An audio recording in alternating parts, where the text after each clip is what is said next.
बिस्मिल्लाहिर्रहमानिर्रहीम, अस्सलाम वालेकुम। मैं हूं आपका होस्ट चौधरी इरफान ज़हीर और आपको स्पोर्ट्स क्लब में वेलकम कहता हूं। नाज़रीन, इस वीक की जो सबसे बड़ी न्यूज़ थी वो पीएसएल के हवाले से है। अनफॉर्चुनेटली पीएसएल के तमाम मैचेस पोस्टपोन कर दिए गए हैं ड्यू टू बायोस्फीयर बबल, जिसको प्रॉपरली टेक केयर नहीं किया जा सका। इसमें हम लैप्सेस की बात करें तो बहुत लंबी लिस्ट है। सबसे पहले बात करेंगे कि आखिर जिस होटल में स्टे किया गया उधर बाकी लोग क्यों अवेलेबल थे, उधर शादियां क्यों हो रही थीं, उसी किचन को तमाम लोगों के लिए यूज़ क्यों किया जा रहा था, सेम स्टेयर सेम लिफ्ट क्यों सबके लिए यूज़ की जा रही थी, तमाम जो फ्रेंचाइज ओनर थे वो आते थे और जाते थे, उनका सिलसिला कार चलता चला जा रहा था। फिर इसके अलावा जो कमेंटेटर थे वो बायोस्फीयर बबल का पार्ट नहीं थे। उसके अलावा जो स्टाफ मेंबर थे जो उसमें कराची स्टेडियम में काम कर रहे थे, हाउस कीपिंग स्टाफ की बात करें तो वो भी अपने घरों को जाते थे, मैच के दौरान आ रहे थे। इसके अलावा एक टीम फ्रेंचाइज जो है उनका शूट भी उधर कंडक्ट किया गया। इस हवाले से बड़ी चीज़ें हैं जो हम डिस्कस करेंगे अपने शो में। इसके अलावा सबसे दूसरी बड़ी न्यूज़ इस वीक की ये है कि इंडिया ने 3-1 से जो सीरीज़ है अपने नाम कर ली इंग्लैंड के ख़िलाफ़ और आईसीसी टेस्ट चैम्पियनशिप के लिए क्वालिफाई कर लिया है, जिसका फ़ाइनल 18 जून को न्यूजीलैंड में लॉर्ड्स में खेला जाएगा। इस हवाले से हमने मज़ीद बात करने से पहले आपको इंटरव्यू दिखाते हैं सरफराज अहमद का, जिनको कुछ दिन पहले हमने पीएसएल के दौरान रिकॉर्ड किया था। सबसे पहले वो देखते हैं।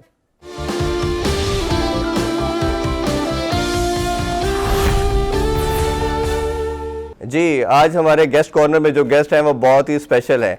पाकिस्तान में बहुत ज़्यादा कैप्टन गुजरे और बड़ी प्रोमिनेंट परफॉर्मेंसेस भी दी।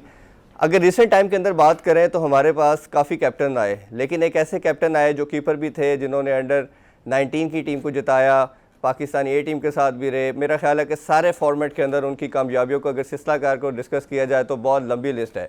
फिर पाकिस्तानी टीम के वो कैप्टन बने, पाकिस्तानी टीम को T20 के अंदर 2 साल नंबर 1 रखा और क्या पाकिस्तानी टीम को चैंपियन ट्रॉफी जितवाई, वो भी भारत से। मेरा ख्याल है सब जान चुके होंगे। हमारे साथ मौजूद है one and only Sarfaraz Ahmed. अस्सलाम वालेकुम सरफराज भाई, कैसे हैं आप? वालेकुम अस्सलाम इरफान भाई, मैं ठीक हूँ, आप कैसे हैं? ठीक जी है। अल्लाह का शुक्र, बहुत शुक्रिया आपके कीमती टाइम का। ओबियसली आप पीएसएल में बहुत ज़्यादा बिजी हैं तो टाइम बहुत मुश्किल से ओबियसली मैनेज हो रहा होगा, लेकिन हमने कहा कि आपसे बात की जाए। जी बिल्कुल बिल्कुल। अच्छा, सबसे पहले मैं बात करना चाहूँगा आपके अभी पीएसएल के हवाले से। हमने देखा कि आपकी टीम प्रोमिनेंट परफॉर्मेंस कोई भी नहीं दे पा रही, स्वाय जो हमने आज लास्ट विक्ट्री देखी, बड़ी आउटस्टैंडिंग विक्ट्री हुई। पहले तो ये बताइए कि पिछले तमाम सीज़न की सबसे बेहतरीन और कंसिस्टेंट टीम जो थी वो कोयटा ग्लैडिएटर थी।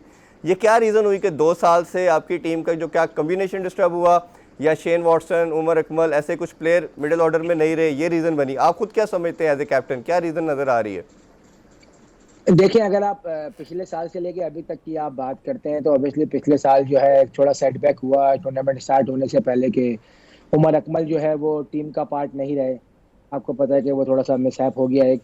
फिर उसके अलावा जो थोड़ी सी एक चीज़ ऐसी हुई, जो हमारी चैंपियन टीम थी तो उसके जो है वो हम लोग जो चैंपियन हुए तो हमारे 5 से 6 लड़के जो है वो प्लेटिनियम कैटेगरी का जो है वो हिस्सा बन गया। तो इस वजह से हमारे काफ़ी लड़के जो है हमसे मिस हो गए, जैसे कि सुहेल तनवीर ने बड़ी ज़बरदस्त बॉलिंग करी थी हमारे लिए सीज़न 4 में। उसके अलावा रायली रोसो थे और इसके अलावा 1-2 लड़के और थे जो कि विनिंग कॉम्बिनेशन का पार्ट थे, जो कि अगले सीज़न में नहीं हुए।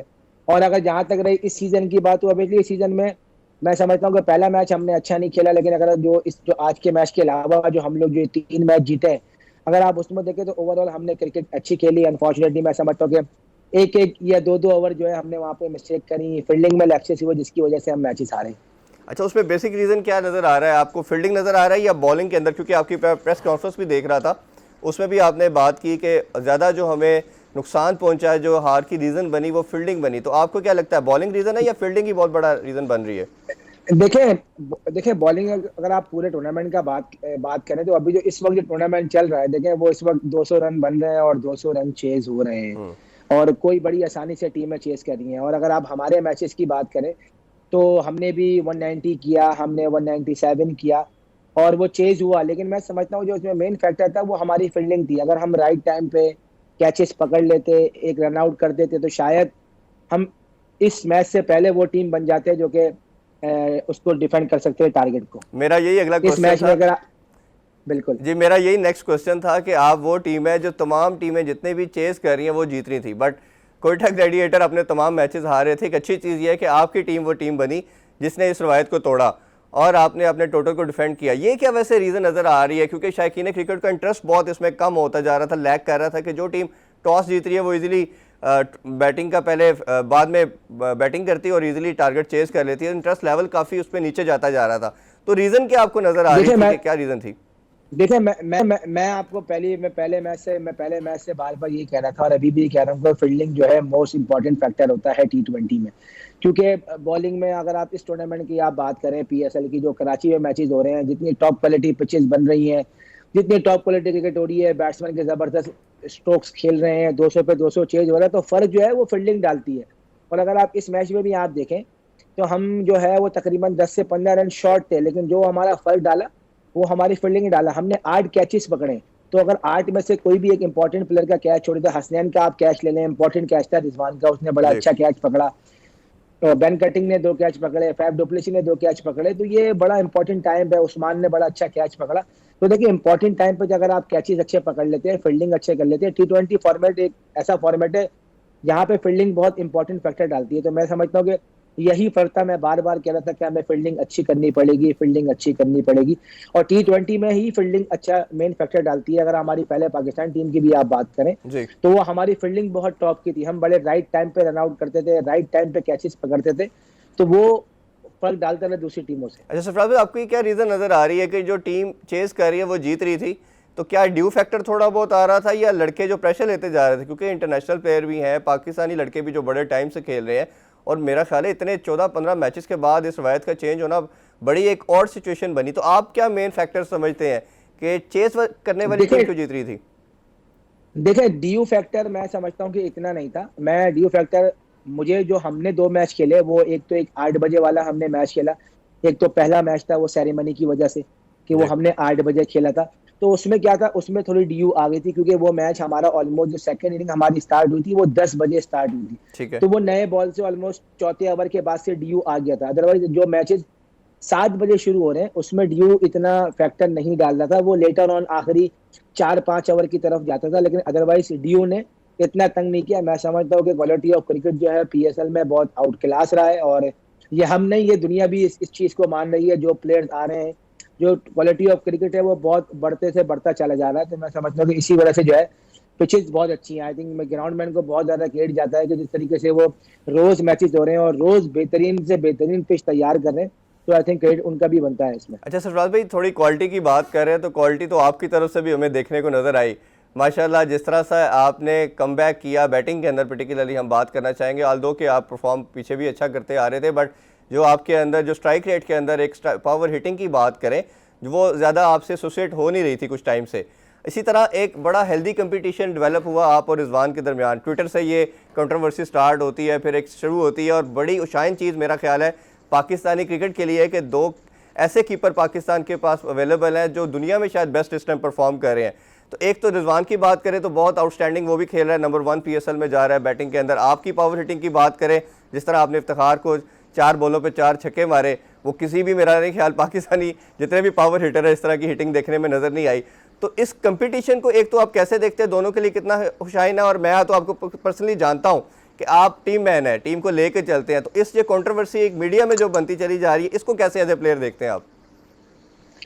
क्या देंगे इरफान भाई, मैं तो अभी काफी जितने भी मैंने इंटरव्यू दिए ये सारे सवाल हुए हैं। आई थिंक मैं फिर एक बात को इस बार दोहरा दूं कि देखें, लोगों ने इस चीज को कंपटीशन बनाया हुआ है। आई थिंक ऐसी कोई चीज नहीं है, और हम दोनों का रिलेशन आपस में बहुत ज्यादा अच्छा है। कोई हम अभी से नहीं खेल रहे, ये जी। पिछले 5 साल से हम एक साथ खेल रहे हैं। ऐसा नहीं हुआ कि हम अभी साल सवा साल से साथ खेलना शुरू हुए हैं। पिछले 5 साल से रिजवान जो है वो पाकिस्तान टीम का हिस्सा है, हम दोनों पाकिस्तान टीम का हिस्सा, हम दोनों पिछले 5 साल से साथ। तो ऐसी कोई बात नहीं है, और हमारा बड़ा जबरदस्त रिलेशन है। लोगों ने इस चीज को जो है वो बहुत ज्यादा ऐसा कंट्रोवर्सी करी है, तो ऐसी कोई बात नहीं है। और माशाल्लाह जिस तरीके से वो जितना आउटस्टैंडिंग खेल रहा है, अभी PSL भी खेल रहा है, और पिछले 7-8 पिछले पूरे साल भर से जो टीम में खेल रहा है, इतनी आउटस्टैंडिंग परफॉर्मेंस है, तो उसके लिए बहुत सारी नेक ख्वाहिशात हैं। और यही दुआ है कि अल्लाह ताला से कि वो पाकिस्तान के लिए इसी तरह जो है अपना कंट्रीब्यूशन जो है वो डालता रहे। और जहां तक ये बात ऑब्वियस मेरी बैटिंग की, तो देखिए ऑब्वियसली ये है कि मैं अभी काफी टाइम से भी पाकिस्तान टीम के साथ था, तो वहां पे कोशिश के साथ काम कर रहा था, और बड़ा फर्क पड़ता है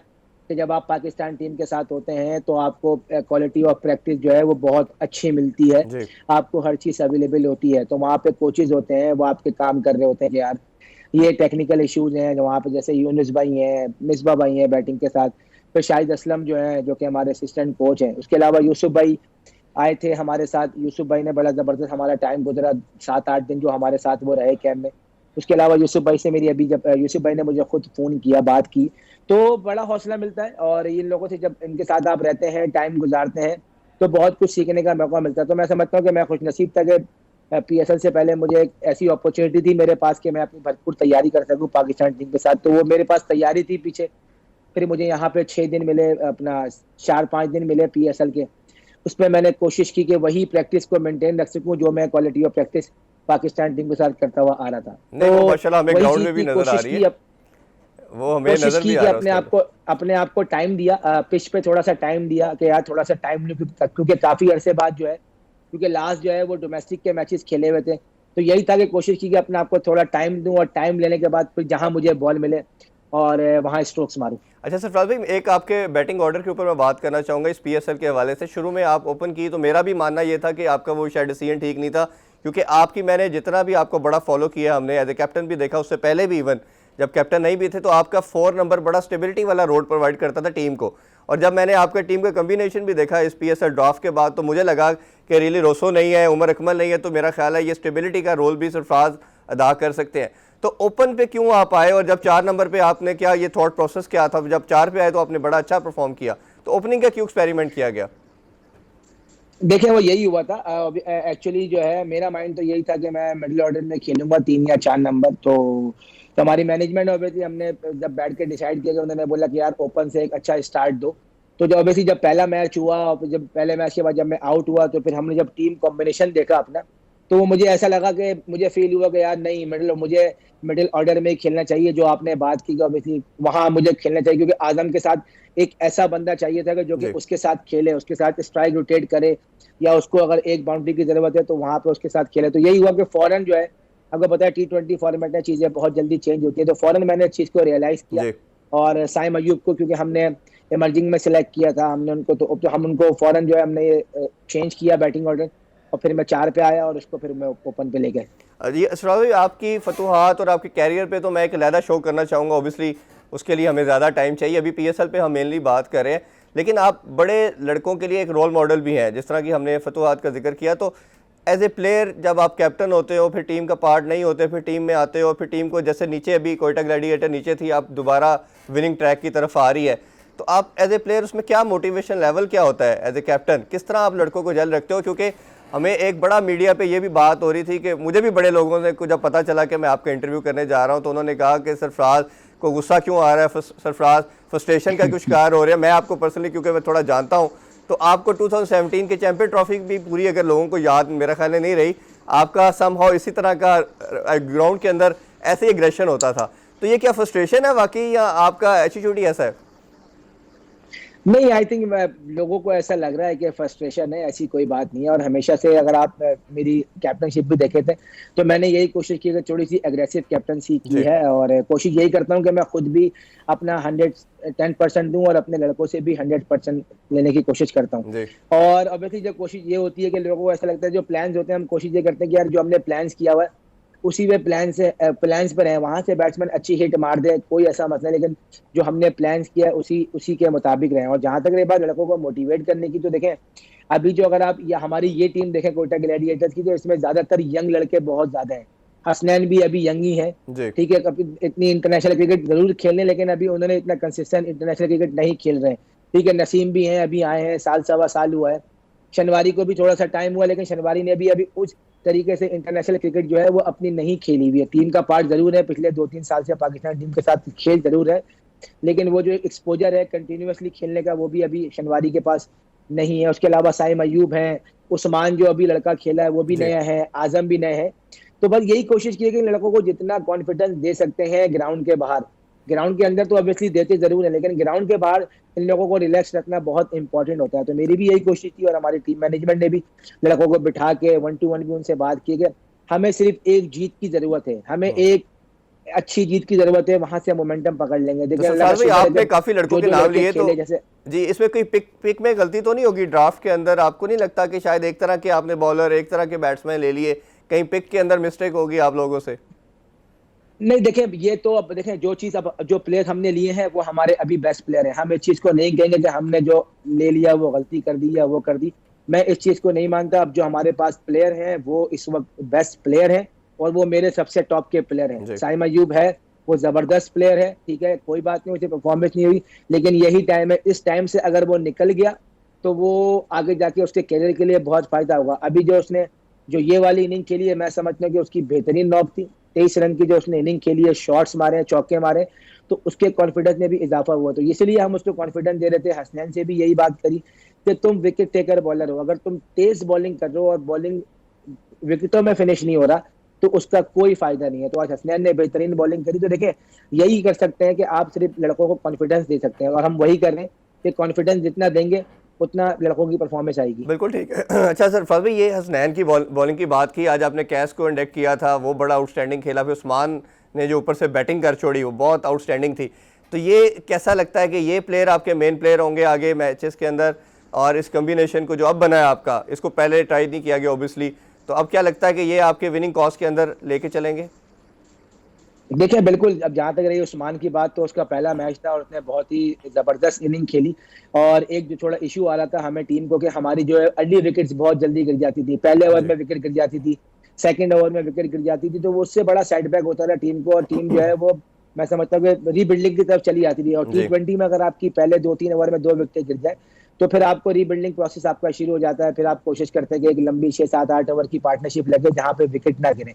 तो आई थिंक ये एक चीज तो बहुत अच्छी हुई है इस मैच में कि हमारी पार्टनरशिप बहुत अच्छी हुई, साइम की और उस्मान की, और 65 रन की पार्टनरशिप हुई। आई जी थिंक उस्मान ने बहुत आउटस्टैंडिंग इनिंग खेली, और उसके अलावा कैस ने बड़ा जबरदस्त अपना कमबैक किया। और हमने कोशिश की कि एक नया कॉम्बिनेशन ट्राई किया। टीमें फास्ट बॉलरों से जा रही थी, हम 3 स्पिनर के साथ आए। जाहिद महमूद हमारे पास रेगुलर खेल रहे थे, जी जबरदस्त बॉलिंग कर रहे थे, तो हमने कैस को इंडक्ट किया। उसके अलावा नवाज के साथ देखें, जहां तक रही बात कॉम्बिनेशन की, तो देखें अभी तो हमने 3 स्पिनर के साथ खेले, लेकिन आगे जो मैचेस हैं पिच को देखते हुए जरूर जो है वो ट्राई करें, क्योंकि जिस तरह की पिचेस यहाँ पे बन रही हैं, फास्ट बॉलर नहीं बच रहे हैं। जो फास्ट बॉलर जो है वो अपने आप को हाँ बचाने की सही। कोशिश कर रहे हैं। तो अभी तक तो हमारे स्पिनरों ने अच्छा किया, लेकिन हाँ, अगर पिच को देखते हुए सिचुएशन हमारी बनेगी तो जरूर हम इसी कॉम्बिनेशन के साथ इस खेलेंगे आगे। अच्छा सरफराज भाई, अभी कुछ 3-4 प्लेयर्स को कोविड हो चुका है और उसमें सुनने में ये आ रहा है कि मोस्टली फॉरेन प्लेयर हैं, और अभी कल टेस्टिंग में भी मेरा ख्याल है कि कुछ ना कुछ तो ज़रूर निकलेगा क्योंकि इकट्ठे रहे।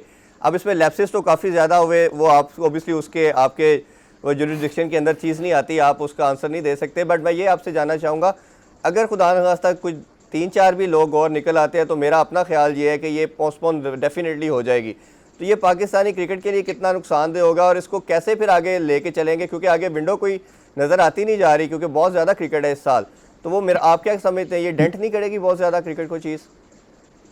देखिए अल्लाह ना करे कि, पहली बात कि अल्लाह ना करे कि ऐसी कोई चीज हो और पोस्टपोन की तरफ जाए। देखिए ऑब्वियसली जहां से बात रही कोविड की लड़कों की, तो ऑब्वियसली देखें एक दो लड़कों को जरूर हुआ है, लेकिन जो मैंने जहां तक सुना, अल्लाह का शुक्र है, किसी को कोई सिम्टम्स नहीं है, कोई किसी को कोई बीमारी टाइप कोई जो है वो चीज नहीं है। तो देखिए होप फॉर द बेस्ट है, उम्मीद है कि चीजें बेहतर से होंगी, और एहतियात करने की कोशिश करेंगे हम सब मिलकर। और देखें जिस तरीके से पीएसएल जो है एक ब्रांड बनता जा रहा है, और जो क्वालिटी ऑफ क्रिकेट पीएसएल में देखने को मिल रही है, मैं समझता हूँ कि वो दुनिया की लीगों में बहुत कम देखने को मिलती है। तो मुझे पूरी उम्मीद है कि इंशाल्लाह चीजें जो हैं वो सब अच्छी होंगी आगे भी, और अल्लाह करे सब अच्छा रहे आगे इंशाल्लाह। जी इंशाल्लाह सरफराज भाई, हम इसी दुआ और उम्मीद के साथ कि आप और आपकी टीम ज़बरदस्त खेले, और जो विनिंग ट्रैक आप लोगों ने पकड़ा है, वो कोयटा ग्लैडिएटर जो विनिंग उसके साथ एसोसिएट की जाती है, और ख़ासतौर आपकी एग्रेसिव कैप्टनसी के अंडर हम उम्मीद करते हैं कि वो इसी तरह कंटिन्यू करें और बहुत सी फतूहात मिले। बहुत शुक्रिया सरफराज भाई आपके कीमती टाइम का। उम्मीद करते हैं कि आपकी कोयटा ग्लैडिएटर दोबारा अपनी जो विनिंग ट्रैक पे आ चुकी है अच्छा परफॉर्म करे, और आप भी दोबारा से पाकिस्तानी टीम में खेलें। नाज़रीन, आपने सरफराज अहमद की गुफ्तगू सुनी। अब पीएसएल के हवाले से बात करने के लिए हम ब्रेक के बाद अपने प्रोग्राम में दावत देंगे मिर्ज़ा इकबाल बेग को। स्टे विद अस।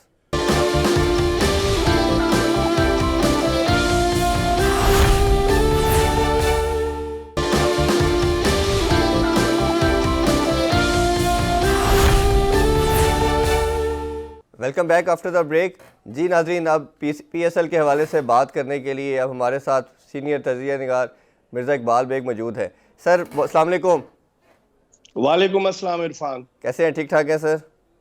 बिल्कुल खैरियत से। जी सर, इस वीक की सबसे सैड न्यूज़, ओबियसली पूरी नेशन काफ़ी अपसेट है, सैड है। जो रौनकें पीएसएल की बहाल हो चुकी थी, अनफॉर्चुनेटली अभी वो पोस्टपोन हो चुकी हैं। इस हवाले से काफ़ी लंबी डिस्कशन आपसे करना चाह रहे हैं। मुझे ये बताइए कि ये जितना जो बायोस्फीयर बबल था, इसके अंदर जो लूप होल थे, अगर हम उसकी लिस्ट के ऊपर बात करें तो सबसे पहले जो बबल था वो इट्सेल्फ बबल नहीं था। लोगों का आना जाना बहुत ज़्यादा था। होटल के अंदर हमें जैसे देखा कि दूसरे लोग भी स्टे कर रहे थे, शादियाँ हो रही थी। फिर जो शेफ़ है, जो किचन है, वो सारे लोगों के लिए मल्टीपल यूज़ हो रहा था। उसके अलावा एक टीम इस्लामाबाद यूनाइटेड की बात करें तो उनका शूट भी रखा गया, जहाँ से ये ट्रिगर डाउन हुई चीज़। तो ये सारे मामलात को अब कैसे देखो, और प्लस ग्राउंड स्टाफ के हवाले से बात करें तो ग्राउंड स्टाफ के जो लोग थे, जो हाउस कीपिंग स्टाफ था, वो जब टीम कोई जाती थी तो वो क्लीननेस करते थे। ओबियसली वो अपने घरों को जा रहे थे। कमेंटेटर की बात करें तो वो भी बायोस्फीयर बबल का पार्ट नहीं था। तो ये सारे जो स्टेक होल्डर थे, खासतौर पर पीसी भाई, ये क्या कर रहे थे इस सारी चीज़ के हवाले से? देखिए मैं तो समझता हूँ कि जहां तक फ्रेंचाइजेस की अगर बात करें, इरफान, के Pakistan cricket board blame game खेल रहा है कि फ्रेंचाइजेस जो है वो उसकी जिम्मेदार हैं। अब देखें, 6 फ्रेंचाइजेस में से 3 फ्रेंचाइजेस तो खुलकर आ गई हैं कि ये पाकिस्तान क्रिकेट बोर्ड की जिम्मेदारी थी कि वो इन तमाम चीजों को यकीनी बनाता। कराची किंग्स, उसके अलावा कोयटा ग्लैडिएटर्स और लाहौर कलंदर्स, इन 3 फ्रेंचाइजेस के ओनर्स ने जो है वो ये कहा है कि बहुत नाकिस इंतजामात थे। मुल्तान सुल्तान इसलिए खामोश है कि गालिबन उस पर कुछ पेमेंट ड्यू है पाकिस्तान क्रिकेट बोर्ड की, उसने पेमेंट नहीं दी है।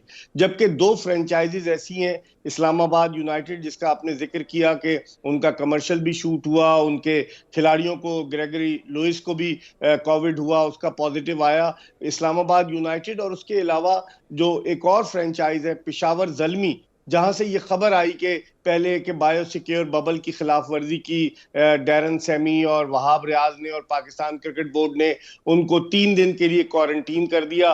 फिर उसके बाद ये खबर आई कि जनाब अली वो ग्राउंड नहीं जा रहे, लाहौर कलंदर्स की टीम बस में बैठी हुई है और वो ग्राउंड उसी सूरत जाएंगे जब उनकी अपील मंजूर की जाएगी, यानी क्वारंटीन खत्म किया जाएगा। तो कॉम्प्रोमाइज तो किया ना पाकिस्तान क्रिकेट बोर्ड ने, मुख्तलिफ उमूर पर कॉम्प्रोमाइज किया। लोग ये कहते हैं कि इनकॉम्पिटेंट ऑर्गेनाइजेशन की वजह से पाकिस्तान को इस सुबकी का सामना करना पड़ा। जो बाबर हामिद साहब हैं, जो डायरेक्टर कमर्शियल हैं पाकिस्तान क्रिकेट बोर्ड के, वो प्रोजेक्ट हेड भी बन गए पीएसएल के शोएब नवीद के इस्तीफे के बाद।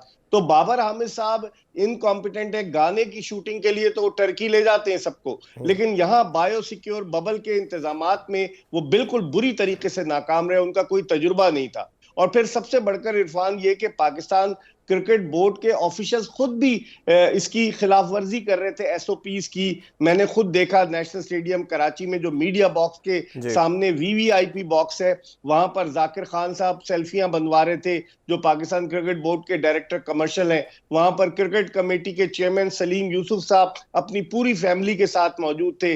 वहां पर आ रही थी, जा रही थी उरूज मुमताज साहबा, जो कि कमेंट्री कर रही थी और जो पाकिस्तान क्रिकेट बोर्ड की क्रिकेट कमेटी में है, जो चीफ सेलेक्टर है विमेन विंग की, वो हेड भी है टेम्पररी।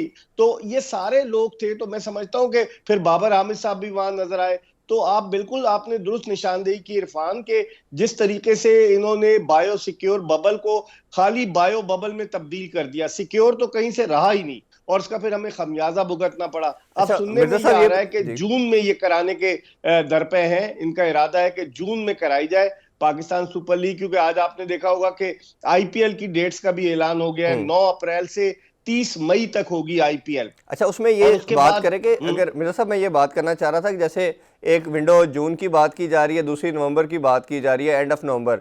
अब अगर जून की विंडो की बात करते हैं तो जून में वेदर जो है, आपको पता है लाहौर में और जो कराची में भी इवन बहुत ज़्यादा ह्यूमिडिटी और गर्मी होती है, और प्लस बारिशों का भी सीज़न इसमें आ जाता है। तो आप इसको कैसे देखते हैं कि क्या उस ह्यूमिड वेदर, उस गर्मी के अंदर पॉसिबल हो सकेगा, पर्टिकुलरली फॉरेन प्लेयर का, और शायद वो रिलक्टेंट भी हो इस समर के अंदर आके खेलने के लिहाज से? बिल्कुल आपने सही कहा, वो रिलक्टेंट होंगे। अब तो हमारा खतरे में पड़ गया इंग्लैंड की टीम का जो दौरा था, जो वर्ल्ड T20 से पहले पाकिस्तान से होते हुए जाना था, कि आया हम उनको प्रॉपर तरीके से बायो सिक्योर बबल फराम करेंगे या नहीं। उसके अलावा ऑस्ट्रेलिया की टीम को अगले साल आना है। आपकी बात सही है, लेकिन जो मेरे जराए बताते हैं इरफान, के जून में ये लोग प्लान कर रहे हैं कि जून में कराची में कराए जाएं मैचेस, ठीक है। क्योंकि आपने सही कहा कि मानसून का मौसम होगा, बारिशें शुरू हो जाएंगी, तो लाहौर के बजाय कराची में कराएं और एक पूरा होटल बुक करें, क्योंकि 200-250 अफराद थे। अभी जो पीएसएल हुई 250 अफराद, फिर उसमें आप पीसीबी के ऑफिशियल कमेंटेटर्स को शामिल कर ले, 300-350 अफराद। जी। तो मेरे ख्याल में अभी जो मेरी इत्तलात हैं वो तो यही है, लेकिन जब कल मीटिंग होगी, फ्रेंचाइज ओनर्स कल मीटिंग कर रहे हैं पाकिस्तान क्रिकेट बोर्ड के चेयरमैन एहसान मानी से, और उस मीटिंग के बाद डिसाइड करेंगे कि आया करना क्या है। सजेशंस हैं, मुख्तलिफ किस्म की तजावीज हैं, लेकिन उन पर अमल दरामद उसी सूरत में होगा। आपको पता है कि फ्रेंचाइजीज और पाकिस्तान क्रिकेट बोर्ड के दरमियान फासले बढ़ गए थे जब जी। फ्रेंचाइजीज ने लाहौर हाई कोर्ट का दरवाजा खटखटाया था, जी। और फिर उसके बाद लाहौर हाई कोर्ट ने उन्हें कहा कि आप पीसीबी के साथ म्यूचुअल अंडरस्टैंडिंग के साथ मामला हल करें। तो मामला तो गंभीर हो गए थे और अच्छा, अब मजीद गंभीर हो गए। मिर्जा मैं साहब, मैं समझता हूं ये कि ये कल फैसला होगा जी जो भी बिल्कुल। होगा। अच्छा, उसमें ये मैं कहना चाह रहा था कि 2009 में हमें पता है कि जैसे श्रीलंकन टीम पे अटैक हुआ, जिसका नुकसान हमें 8-10 साल कम से कम खमियाजा भुगतना पड़ा। अब बड़ी मुश्किल से रौनकें बहाल हुई थी, पाकिस्तान में अच्छी टीमों ने भी आना शुरू किया था, हमने बड़ी अच्छी न्यूजीलैंड उसमें जिम्बाब्वे के खिलाफ सीरीज़ कराई, डोमेस्टिक के 235 मैच करवाए, अभी साउथ अफ्रीका का बड़ा कामयाब दौरा कराया, हम सब ने अप्रिशिएट किया। बट अब क्या समझते हैं, ये क्या रीज़न नज़र आई इतना नेग्लिजेंट एटीट्यूड पीसीबी की तरफ से? क्योंकि सबसे बड़ा जो गवर्निंग अथॉरिटी और सबसे बड़ा जो स्टेक होल्डर था वो पीसीबी था। तो आप नहीं समझते कि इसका नुकसान पाकिस्तानी क्रिकेट को आइंदा, जैसे ऑस्ट्रेलिया की आप बात कर रहे हैं या इंग्लैंड की बात कर रहे हैं, वो बड़ी टीम अब रिलक्टेंट होगी इधर आने में, वो नहीं आएंगी, वो कितना ज़्यादा नुकसान दे? और इसका रिस्पॉन्सिबल आप किसको समझते हैं? क्या वसीम खान है या एहसान मानी है या बाकी स्टेक होल्डर भी उतने ही रिस्पॉन्सिबल हैं जितने ये लोग हैं? देखिए, इसकी जिम्मेदारी तो पाकिस्तान क्रिकेट बोर्ड पर आयद होती है ना। एहसान मानी साहब चेयरमैन है, वसीम खान साहब चीफ एग्जीक्यूटिव हैं, पूरी की पूरे पाकिस्तान क्रिकेट बोर्ड की हायरार्की जो थी वो कराची में मौजूद थी। बाबर हामिद साहब वो प्रोजेक्ट डायरेक्टर हेड बन गए थे इसके पीएसएल के। मैंने पहले कहा कि शुएब नवीद ने रिजाइन किया, उसके अलावा दीगर बहुत सारे, इमरान अहमद खान जो पीएसएल से अटैच है वो भी चला रहे थे। मतलब इतनी सारी एक फौज है जफर मौज, और उसके बाद नाकामी, तो जिम्मेदारी तो इन लोगों पर आयद होती है। और अब सबसे बड़ा सवाल ये इरफान कि क्या गैर मुल्की क्रिकेटर्स आएंगे, ये भी देखना है कि फ्रेंचाइजीज उन्हें कन्विंस तो करने की कोशिश करेंगी यकीनी तौर पर, लेकिन क्या गैर मुल्की क्रिकेटर्स जब पीएसएल के बकिया 20 मैचेस होंगे तो क्या वो मैचेस खेलने के लिए आएंगे? क्या गैर मुल्की टीमें पाकिस्तान क्रिकेट बोर्ड पर एतमाद करेंगी? जो मेरे पास इत्तलात हैं वो ये है कि गैर मुल्की कंपनी की खिदमात हासिल कर रहे हैं, बायो सिक्योर बबल बनाएगी जिसने श्रीलंकन प्रीमियर लीग में बनाई थी। तो ये काम पहले क्यों नहीं हुआ? अब पूरा होटल जो है वो कर रहे हैं। आप इनकी अनप्रोफेशनल अप्रोच का अंदाजा लगाएं कि जब हालात खराब हुए तो उन्होंने कहा खिलाड़ियों को जो है ना वो वैक्सीन लगाई जाएगी। वैक्सीन के पहली वैक्सीन के 3 हफ्ते के बाद दूसरी वैक्सीन लगती है और उसके फिर रिजल्ट आते हैं। आप फौरन वैक्सीन लगाकर खिलाना चाह रहे हैं, तो इसका मतलब यह हुआ कि अनप्रोफेशनल लोग हैं, आपने किसी से कोई मशवरा ही नहीं किया। तो मेरे ख्याल में मिर्जा साहब, मलबा जिम्मेदारी क्रिकेट बोर्ड की आयद जी, मलबा तो डॉक्टर सुहेल पे आ गया ना उनका। कल हमने देखा है कि रेजिग्नेशन वसूल हो चुका है, पीसीबी को एहसान मानी को भिजवा दिया, तो एक बंदे पे रिस्पॉन्सिबल आना, और दूसरा जो अब इंग्लैंड की कंपनी जैसे आपने जिक्र किया, अब उसको कर रहे हैं जिसने पाकिस्तान वर्सेस इंग्लैंड की सीरीज करवाई, आईपीएल पूरा कंडक्ट करवाया। तो क्या इनको इतने टाइम के बाद समझ आ रही कि हम सारे इनकैपेबल हैं, हमारे अंदर की ये कैपेसिटी नहीं है करवाने की, और अब बाहर की खिदमात अरबों रुपए अब ज़ाया करेंगे? तो अगर पहले कर लिया जाता तो पाकिस्तान का जो इमेज नीचे गिरा है वो ना गिरता। यही तो $1 मिलियन क्वेश्चन है जिसकी आप निशानदेही कर रहे हैं कि ये सब काम पहले क्यों नहीं कर लिए गए। ये अब क्यों इनको सोते हुए क्यों ख्याल आता है जब पाकिस्तान का इमेज खराब हुआ? आप देखें कितनी ट्रोलिंग हो रही है पाकिस्तान सुपर लीग के मुलतवी होने पर। इनको सब काम पहले करने चाहिए थे।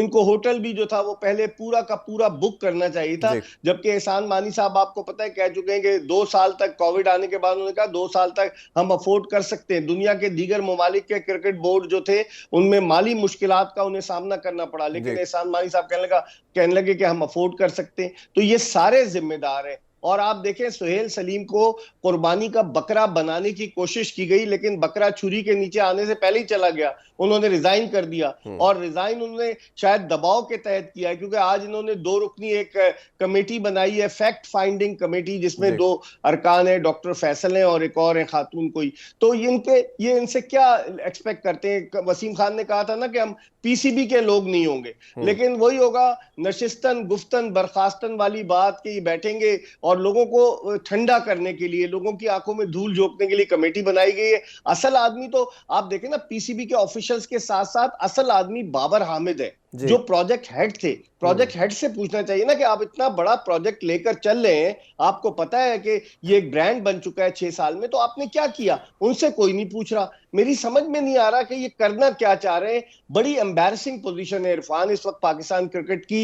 हर तरफ से उन पर तनकीद हो रही है, अखबारात में एडिटोरियल छप रहे हैं, सोशल मीडिया पर बातें हो रही हैं। तो आखिर पाकिस्तान क्रिकेट बोर्ड को इस मामले को हैंडल करना होगा, वरना बड़ी बदनामी होगी। अच्छा, इसमें एक लास्ट ये चीज़ है कि फ्रेंचाइज के दरमियान इनका गैप बहुत ज़्यादा डेवलप हो चुका है, और ये जैसे आपने भी जिक्र किया कि कोर्ट में वो ले गए थे इनको फाइनेंशियल्स के हवाले से। अब ये पीएसएल का मसला आ गया है, एक दूसरे के साथ ब्लेम गेम काफ़ी अरूज पे चली गई है। तो ये अब सारे सिनेरियो में आप जब कल मीटिंग भी होने जा रही है इनकी, आप इसको फर्दर फ्यूचर में कैसे देखते हैं, या क्या चीज़ें रिजॉल्व हो पाएंगी? किसको समझा जाएगा कि फाइनल अथॉरिटी? ऑब्वियसली हम सब समझते हैं कि मेन स्टेक होल्डर तो पीसीबी है, तो ये दोनों के दरमियान अब ये जो मुकाबले की एक जंग शुरू होगी है, वो कैसे देख रहे हैं आप? देखिए, कल एहसान मानी साहब मिलेंगे। एहसान मानी साहब इस पूरे सीन से गायब थे।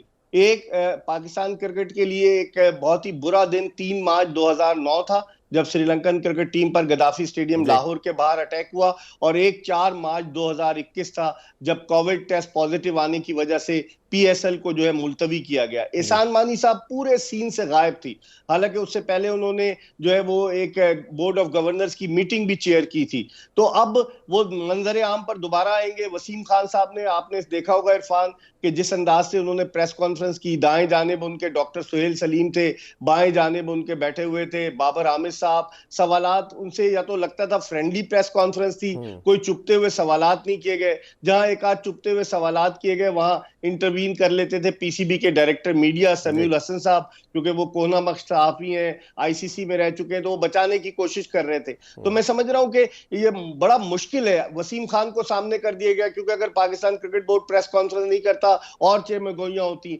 लेकिन एहसान मानी साहब मंजर आम से गायब थे। अब देखते हैं कल एहसान मानी साहब क्या फैसला करते हैं। जो आपने सवाल किया, मुझे ही लग रहा है कि फासले बजाय करीब बढ़ जाएंगे, बजाय एक दूसरे के करीब आए फ्रेंचाइज और पीसीबी, फासले इनके बढ़ जाएंगे। आप देखें सलमान इकबाल साहब ने किस बुरी तरीके से तनकीद का हदफ बनाया। उन्होंने तो ऑफर भी कर दी कि मैं दुबई में, आप मुझे दें 20 मैचेस, मैं दुबई में कराता हूं। किस तरीके से लाहौर कलंदर्स के सीईओ आतिफ नईम राना, उनके मैनेजर समीन राना ने पाकिस्तान क्रिकेट बोर्ड को तनकीद का हदफ बनाया, उनकी खामियों को एक्सपोज किया। किस तरीके से कोयटा ग्लैडिएटर्स के मालिक नदीम उमर साहब ने, वो मेरे शो में भी थे, उन्होंने एक्सपोज किया। तो ये सारे लोग जब बैठेंगे तो उसके बाद कुछ ना कुछ हल निकालने की कोशिश करेंगे, लेकिन ये फासले सिमटने के बजाय मुझे बढ़ते हुए नजर आ रहे हैं। जी, बहुत शुक्रिया मिर्ज़ा इकबाल बेग साहब की कीमती टाइम का, और उम्मीद करते हैं कि पीसीबी इस पे स्पेशल कोई एक्शन ले और पीएसएल की तो उनके दोबारा बहाल हों। नाज़रीन, होपफुली आपको आज का शो पसंद आया होगा। सरफराज अहमद और मिर्ज़ा इकबाल बेग की आपने गुफ्तगू सुनी, और हम कोशिश करेंगे कि अपने नेक्स्ट शो में पीएसएल के हवाले से किसी पीसीबी के स्टेक होल्डर को भी हम ऑन बोर्ड लेके आए। इंशाल्लाह आपसे मुलाकात होगी नेक्स्ट वीक। टेक केयर, अल्लाह हाफिज़।